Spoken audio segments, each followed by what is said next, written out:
In childhood we are trained, educated to control, to suppress, or the other extreme, which is what is happening now. Do what you like. Do your thing, which is the opposite of the other.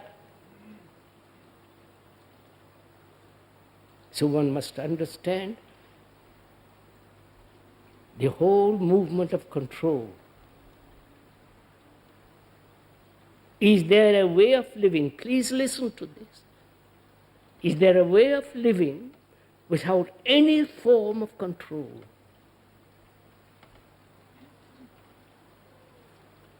Which doesn't mean doing what you like. Either permissiveness or the other, indulgence. Is there a way of living? Please inquire this. Perhaps this is something new to you, in which not a shadow of control. So to find that out, one has to ask, who is the controller? Right?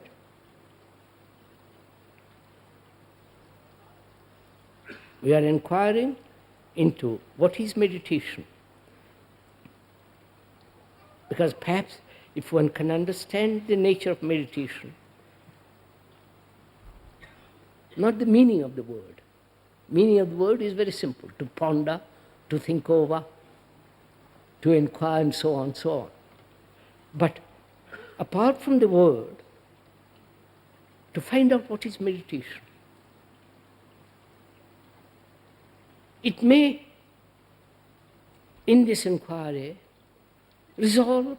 bring about a life which is extraordinarily sane,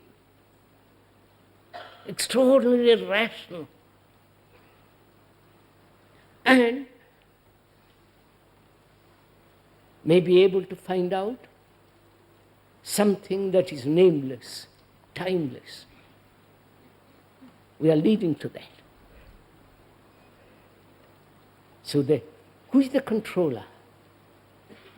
Who says, I must control my feelings, or I must not I must allow my feelings to flow, and so on. Who is that entity that says, I must control? You understand? Control and the controlled. The controller and the thing to be controlled. So there are division. Who is this controller? Is it not still the movement of thought? Thought has said, please follow this. Thought has said, I have experienced this, I have learned this, I must, all the rest of it, which is the past.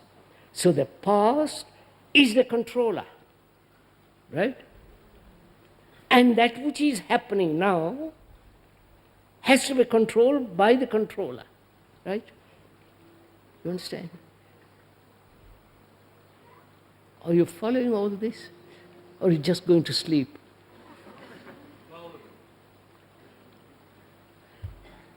Actually doing it, sir, I'm not talking for my benefit, right?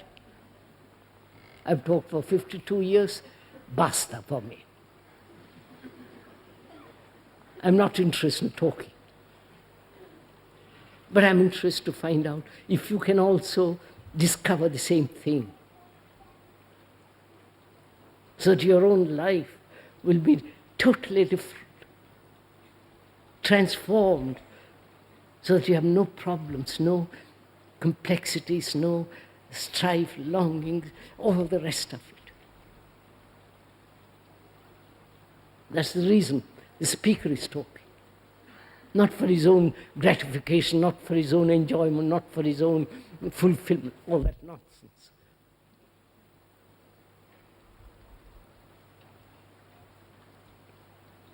So the controller is the result of thought based upon knowledge, which is the past, and that thought says, I must control that which is happening now, right? The actual. The actual is being, say for example, envy or jealousy, which you all know. And thought says, I must control, I must analyze, I must suppress it or fulfill it. So there is a division, right? The division created by thought. Follow? So, in this there is deception, right? The deception lies in the idea the controller is different from that which is to be controlled.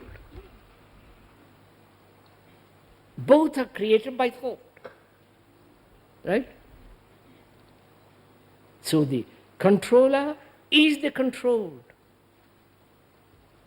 I wonder if you see this, right? So that there is no, if you really understand this, go into this very seriously for yourself, you will see that controller is unnecessary.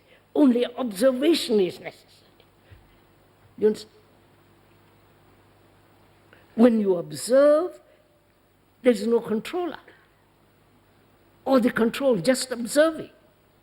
Observing your envy, say for example, envy, observe it.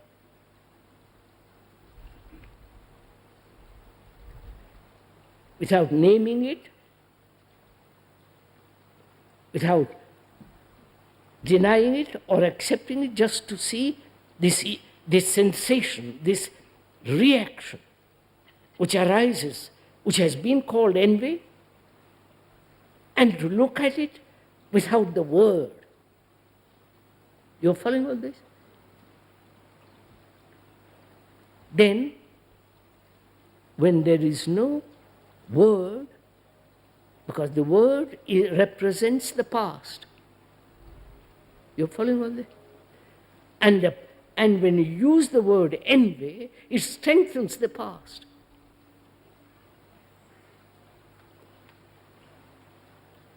Right? Right? So there is a possibility of living without any sense of control. I am saying this not after theory, but actually the speaker